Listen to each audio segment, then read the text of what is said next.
Today, we're diving into the twisting box transition, an eye-catching effect to add some flair to your edits.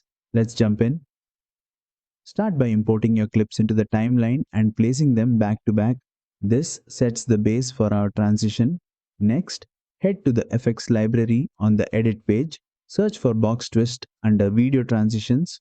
Once you find it, drag and drop it between your clips on the timeline. Now, let's customize the transition for your desired look.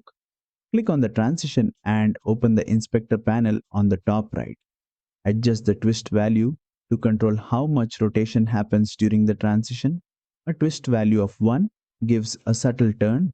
This is how it looks, while 3 creates a dramatic spinning effect which looks something like this.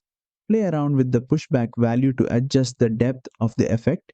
Increasing this value pushes the clips further back, adding a 3D-like perspective to the transition. If the default duration doesn't work for your edit, simply drag the edges of the transition on the timeline to make it faster or slower. Play back your clip to preview the effect. And just like that, you've created a sleek twisting box transition in DaVinci Resolve. If this tutorial helped you, don't forget to like, subscribe, and hit the bell for more editing tips and tricks.